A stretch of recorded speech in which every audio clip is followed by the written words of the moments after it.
Friend, এখন তোমাদেরকে good evening বলবো না কি বলবো জানি না। এখন 8টা বাজতে 10 বাজছে রাতে, আর আমার ভাই জিরাজ বার্থডে, তাই আমরা যাবো একটু গ্রামের বাড়ি। এখন আদির অপেক্ষা করছি, আদি আসুক তারপরে যাব। দেখি ও কখন আসে। করলি তুই আসতে তোরলে কখন এই দাঁড়িয়ে আছি। চ চ চ চ ভাই, এই দেখো আমরা রাত্রে অন্ধকারে নিশাচরের মতো রাতে ঘুরে ঘুরে বেড়াচ্ছি। এই দেখো আদি, কি করছিস? ভাইজির জন্য এই গিফটটা কিনলাম, দেখি ও কতটা খুশি হয়, দেওয়ার পর জানতে পারবো। বাড়ি পৌঁছে গেলাম। এই দেখো আমাদের গ্রামের বাড়ি, দেখো কেমন আগেকার জন্মদিনের সব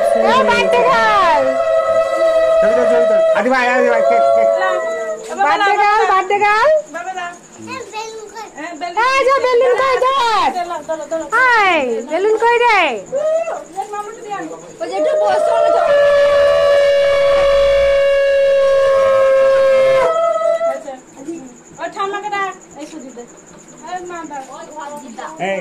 এই দেখো ব্যাগটা নিয়ে ঘুরে ঘুরে বেড়াচ্ছে। এই দেখো খুব ঢোকানি, খুব বদমাস।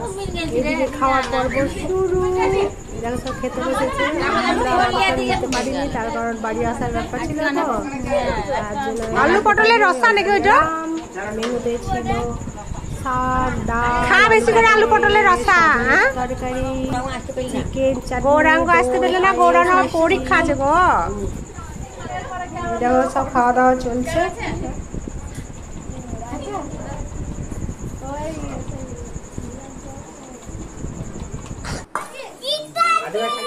এই দেখো আমাদের পুরোনো গ্রামের বাড়িটা, দেখো কেমন।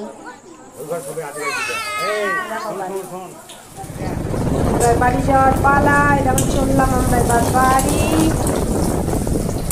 10:30 বেজে গেছিল বাড়ি আসতে। আসছে